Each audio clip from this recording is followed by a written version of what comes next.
Outlet Liquor is your place to buy a case. Stock up and save when you shop the lowest prices available every day at Outlet Liquor. You never have to wait for a sale. The more you buy, the more you save. Only at Outlet Liquor. What's your outlet?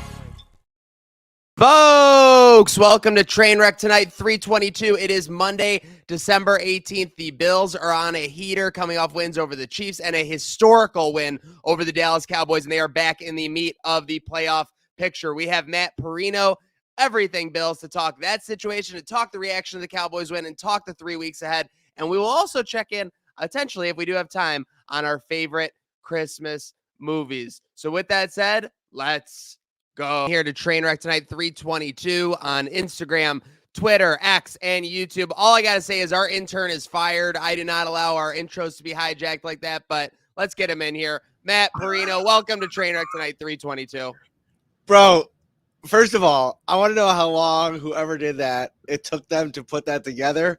There were videos that you had to kind of find like on the great deep dive of the interwebs. There were some hidden nooks that our intern was getting into. So just as much as they're fired, kudos to them for well done. It looked like that week or two before I took that golf swing, I was getting into some chicken wings. Little belly was hanging out there. Dude, our swings are very similar. Now, we have a great backswing, but it kind of goes right as we come down. So we're both going to work on that in 2024. But speaking of putting in that work, not just talking about what you and Mr. Talbot are doing at New York Upstate, we are talking about a big victory Monday for the Buffalo Bills. A Bills-Cowboys game that, honestly, Matt, I had kind of difficulty as a fan comprehending what was happening based on what we've seen all year, even with the James Cook development, even with the spotty, amazing play from the defense. It was all put together for a perfect Sunday here in December against Dallas. Yeah, I think there was a lot of things at play. You know, the emotional toll or come down, if you will, for Dallas coming off of that huge win against the Eagles, and now being in a situation where, you know, they're cruising. They're probably not going to win the number one seed. Getting up and playing playoff games for 6-7 weeks like the Bills have to do. You know, if you're not in that situation, going across the country, playing a road game, playing in a little bit of the elements, and then Sean McDermott, I think, deserves a lot of credit for the defensive plan that he had for Dak Prescott. This was an offense that was absolutely cooking. And, you know, we could sit here and pluck out individual performances, like start on the back end. I thought Taylor Rapp in for Micah Hyde was absolutely awesome. Playing safety, of course, but also his work in the box. Like there's that one sequence where he had that big tackle for a loss. You know, I think the Bills were up maybe 21-3 at that point, or 20. I can't remember the exact score. It was 14-0. I'm a little bit under the weather, so it's the details a little bit murky. But he makes a big tackle for a loss on a second down. The next play, it's Ed Oliver getting pressured, tipping a pass from Dak Prescott. Jordan Phillips knocks it down. Could have been an interception, and they have to settle for a field goal. The Bills at every stage of this thing kept with what was working with the run game on offense and Joe Brady. Didn't even need to really deploy Josh Allen. And then defensively, they never gave Dak Prescott in this offense any signs of life. Should I keep going? Oh, we lost him. We lost the host. It booted me out, but keep going. Go on. No, and so, you know, I think you look at this thing from a holistic perspective. It's this massive win, 31-10, home against the Cowboys. A lot of Super Bowl hype around them. But really, the Bills sit here in 9th in the AFC. A lot of things didn't happen the way they probably wanted it to over the weekend. You have the Indianapolis Colts with a very easy schedule the rest of the way. The Denver Broncos with a very easy schedule the rest of the way. And then the Cleveland Browns, who are a game up and just can't seem to find any way to lose with Joe Flacco, the resurgent Joe Flacco. So to me now, looking ahead, it's almost like the best path to the playoffs is winning the division, and the Bills have to win out, and they need one more loss, well, two more losses technically, from the Miami Dolphins, including in Week 18. Seriously, it's taking it one play at a time here, obviously, but let's get into it. Did Cowboys lay an egg in this one more, or do you think that the Bills dominated, or is it maybe like a 75-25 situation? Because you come in, I mean, the Cowboys hadn't lost in like a month plus almost, and then you have the Bills, you know, obviously a little bit, you know, of a resurgence with the offense, and that's obviously feeding into the defensive side of things. But what do you think was a little bit more of or one side yesterday? Well, I think first of all, the Bills kicked the Cowboys' ass up front on both sides of the ball. Like, that is not the calling card of this Bills team over the last couple of years. I mean, when we talked about, maybe some sticking points for Sean McDermott with Brian Dable and Ken Dorsey, it's because they weren't tough enough on the offensive line. And you look at this season, what they did in the offseason, prioritizing guard in the draft, getting the best of the bunch, Cyrus Torrence. He's been outstanding this season. There's been some lulls. There's been some times where it hasn't been great. But over the course of the season and the continuity now with this 5 offensive linemen playing the entire season together, they've been about as good as any group in the league. And in terms of pass protection, taking this game out of it because they didn't have to pass protect very much, that's been the strength of this unit. And then Connor McGovern, man, I went back and watched the game this morning, and he was absolutely outstanding. I mean, you want to look at some of those runs where the pile is getting pushed. Usually Connor McGovern has got himself in the middle of that. And I just think that they have a physicality, a mindset that they're playing with now on the offensive side of the ball that I think is making it hard on teams to defend them because they always know they can go scorched earth Josh Allen at any time. Like, he's got that in his bag. He's proven it over the years. But if they can run the ball, if they can be methodical, I thought Joe Brady, when he took over, something he said was, we got to be okay with not getting bored with the easy stuff, the underneath stuff, driving the ball slowly, methodically down the field. When they do that, they're so tough to deal with. And now it doesn't matter who the defense loses. Sean McDermott is finding a way to get contributions. I mean, I'm very upfront about it. UB grad, big Cam Lewis stan, if you will. Huge game for him. I mean, he had some plays yesterday in those dime packages where he doesn't get on the field if Micah Hyde is healthy. And I'm almost wondering now, looking ahead, I don't know what's going on with Micah Hyde. He could be headed to IR this week. We'll get an update maybe from Sean McDermott today about that. But if he doesn't, and he's going to add himself back into the mix, you're almost going to have to find ways to get Cam Lewis on the field because I thought he was really, really good yesterday. Yeah, again, all across the board. You mentioning Taylor Rapp obviously had a great game. It was the first time I even remembered that Micah Hyde did not really play in this game. Obviously an amazing effort by the defense. Now let's get into it on this one here because obviously we talked Dallas. We talked, the last couple of games. There's obviously been an offensive resurgence since Brady, and the defense has been feeding off that. I look at the NFL. I think there's only one team that would be favored over the Bills on a neutral site, and I think it's the San Francisco 49ers. I think there's an argument for the Baltimore Ravens, obviously given the body of work, what they did last night in primetime against Jacksonville, who many still consider a contender with Trevor Lawrence. But ultimately, again, San Francisco 49ers, only team I think would be an underdog to on a neutral site. I'm curious your thoughts on overall the scape of the NFL. Before we get into the playoff picture, how many teams out there can beat the Bills right now or be confident that they can do so? I mean, there's some teams. I think, depending on how a game goes against Miami, they could beat them. I mean, they have offensive firepower, and this is still a defense without Matt Milano, without Tre'Davious White. I think the guys that they've plugged in at certain spots, Tyrell Dodson has been a revelation, the way that he's played. For the most part, since Milano went out, he's been one of the top-graded PFF linebackers in the NFL. But I tend to agree with you. San Francisco, I'm not a big believer in Baltimore only because I've seen the quarterbacks. It's kind of what I talked about last week going into a December, outdoor game for Dak Prescott. I kind of called him December Dak, right? Like, that looked like December Dak yesterday. Like, when things have gone really well in, controlled environment early in the season, things get harder in December. And I think over the course of Lamar's career, he has shrunk in those moments. Now, part of the reason is I've always questioned the supporting cast. There's obviously a lot more talent around them. They're banged up at running back.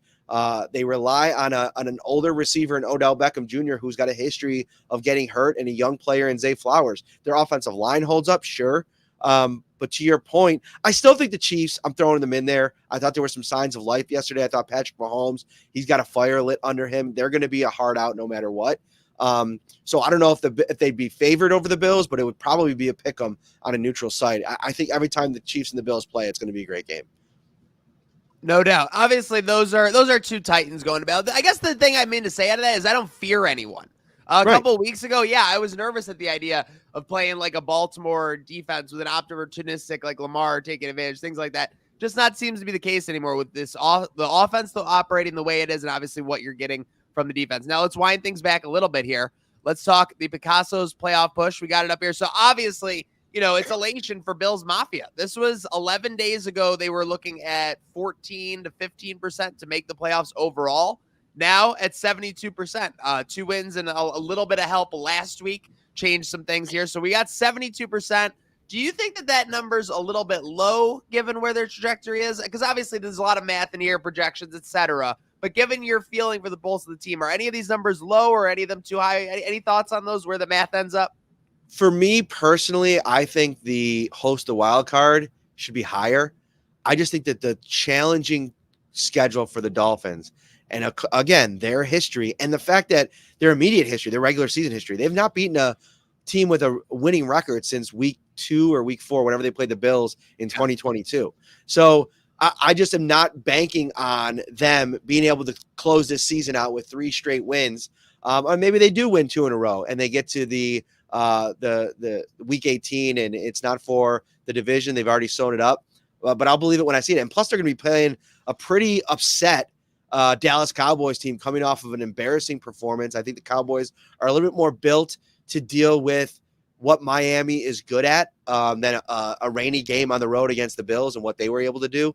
The run game is going to be interesting, but they also passed a little bit, and their threat to run with Josh Allen, the Bills, which is also something I think that was in play that allowed them to have some success against Dallas yesterday. The Miami Dolphins don't have that. So I think the current odds at 72% is probably about right. But again, I mentioned it. You got to figure the Browns are in already. I mean, they'd have to lose out basically to not get in. And their schedule isn't super daunting, and they're winning close games. I think the Broncos can win out, and I think the who's the other team there that I mentioned? Oh, the Colts. They could definitely win out, and they got the tiebreaker. And I think what's their record right now? Are they a game up, or I think they're tied with the Bills. Let's see. Let's pull it up here. Given the NFL scape, yeah, we got the Colts at 8-6 right now, so tied with the Bills and the Bengals. I think the Bengals are going to probably fall off, but I keep saying that. I thought they had a good chance of losing against Minnesota, and they found a way to pull it off. There's a lot of teams that are still in the mix here, and then Houston, who's this plucky team, probably gets C.J. Stroud back at 8-6, and they have the playoff tiebreaker over the Bills now too. So I don't know. I'm not sitting here, even though I think the Bills can win out. I think there's a scenario that could play out. While maybe not likely, they can win out and not make the playoffs, which how brutal would that be? No, that would be brutal. That's not going to happen. Don't even speak that into existence here on the Picasso's playoff push on Trainwreck tonight, Matt Parrino. But let's speak something in existence. Let's talk this real quick before we get into the Chargers. More intimidating since the Dorsey dismissal to you, the McDermott defense and the opportunistic way they've played, or the Brady offense and just kind of the balance and everything you've seen there? I was kind of looking at it. Obviously, there's a lot tied in to the timing, because when you're getting a little bit better on, the best defense is a good offense, yada, yada, all these, coach speak and every these things that have existed. But you look at it, yeah, they've really seemed to have played well off of one another. With that said, I'm going to go first on this one. I'll say that the more intimidating thing to me has been the Brady offense, only because I think everyone knew the McDermott defense was kind of a steady thing these last 5 to 6 years. Even in 2018, when they were getting blown out by some teams, they were still finding ways to show up some weeks on defense. But you look at it, I mean, there were a lot of talking heads, Matt, obviously, and they're still doing it. So it's kind of crazy to say, questioning, whether Josh Allen really was a franchise quarterback, whether it was something like with the Madden cover getting to his head, et cetera, et cetera. So with that said, what do you find more intimidating these last couple weeks, the McDermott defense or the new Joe Brady offense? No, that's a good question. I think yesterday's game, if I'm a team watching around the league that might have to play the Bills in the playoffs, I'm very intimidated by this newfound run game. And it's the way they're running it. Like, Dallas knew after a while that they were running basically the same play and they couldn't do anything to stop it. Now, Dallas went into this game as one of the worst run defenses in the NFL if you looked at some of the advanced metrics. So obviously Joe Brady tapped into his game plan specific deal, but they have run the ball better this season. And I think that Aaron Cromer probably doesn't get enough of the credit for what he's been able to do, transforming this offensive line, leading the charge in terms of the run game plan week in and week out. Sean McDermott mentioned that yesterday.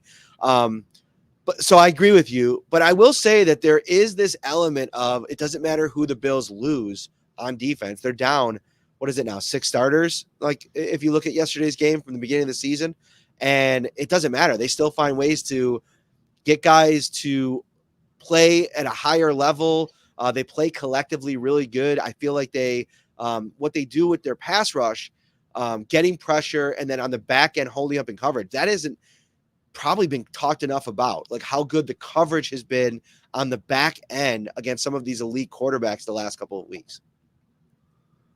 Seriously, held some very potent offenses down, and a lot in the first half too. I mean, you get out to that strong start, the other team becomes a little bit more predictable in most cases. So that's obviously good to see. Speaking of predictable, I think you can kind of say that the Chargers will probably be unpredictable this week. 2 touchdown underdogs coming off a house cleaning. The GM and coach. I feel like everyone in that building, everyone on that sideline is going to have something to prove this Saturday night against the Bills. So with that said, do you think there is like a potential? I mean, these are the kind of the games historically where a lot of, haters would come out and say, these teams, these McDermott squads have struggled when they're 10 to 14 point, overdogs on the road. Any challenge here, any potential for a hiccup, you think, with where this team is and how focused they are right now?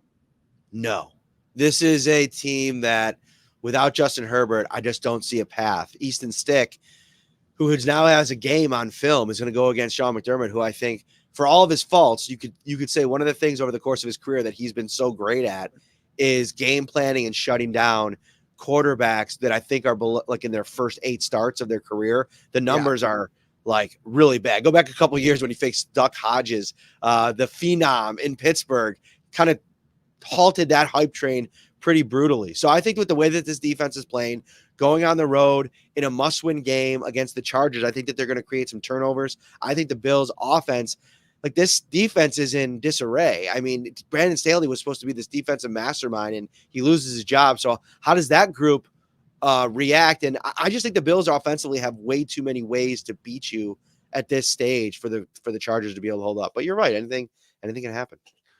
Well, no, I'm not speaking it into existence, Matt. Like you talking about the Bills winning out and missing the playoffs with that craziness. No, listen, I like to be a realist there, Maniac. I'm not going to be giving you some canned BS, okay, on the show. I'm not going to paint a pretty little picture for Maniac so he can. If they win out, we're going to the playoffs, man. Don't talk about painting a pretty, and don't talk to me about flip flopping after all the nonsense Nate Geary's been pulling the past week. Couldn't even mention his name on here. But speaking of mentioning the name, what's he been pulling? He's trying to pivot now and say that he was reverse jinxing the Bills. He had a very infamous tweet where he said Chiefs, Cowboys, Dolphins, you're not like winning all those 3. It's over with 5 A's.